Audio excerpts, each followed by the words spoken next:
মাদারগঞ্জের পূর্ব নলছিয়া এলাকার হেলাল উদ্দিন জীবনের মাদ্রাসা পড়ুয়া অষ্টম শ্রেণীর ছাত্রী জুইকে গত ২৬শে জুন মাদ্রাসা যাওয়ার পথে অপহরণ করে নিয়ে যায় দুষ্কৃতিকারীরা।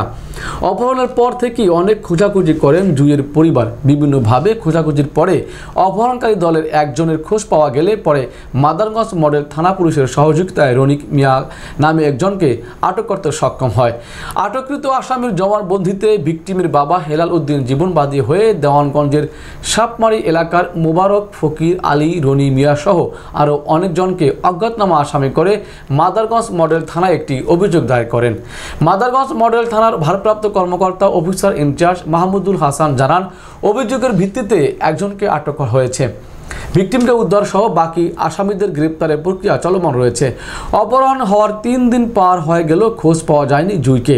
অক্ষত অবস্থায় মেয়ে জুইকে ফিরে পেতে প্রশাসনের কাছে জোরালো দাবি করেন তার মা রেবেকা বেগম। মাদারগঞ্জ মডেল থানার যে জায়গায় আসামি ধরা আছে, এখন আমি তো মাও, আমার তো কষ্ট লাগতেছে। এখন আমার মেয়ে কোন অবস্থায় আছে আমরা কিছুই জানি না। এখন আমার একটা অনুরোধ মাননীয় প্রধানমন্ত্রী শেখ হাসিনার কাছে, আমার মেয়ে জীবিত আছে না মৃত আছে, ৩ দিন ৩ রাত হয়েছে আমার মেয়েটার কোনো খবর পাইতেছি না। এখন আমার অনুরোধ মাননীয় প্রধানমন্ত্রী শেখ হাসিনার কাছে, আমার মেয়েটাকে যদি কেউ অপহরণ করে থাকে, আমার অনুরোধ, আমরা গরিব মানুষ, আমার মেয়েটাকে যেন আমাদের কাছে জীবন্ত ফিরিয়ে দেয় এবং যে অপরাধ করেছে, অপহরণ করেছে, আমি চাই তাদের সর্বোচ্চ শাস্তি হোক।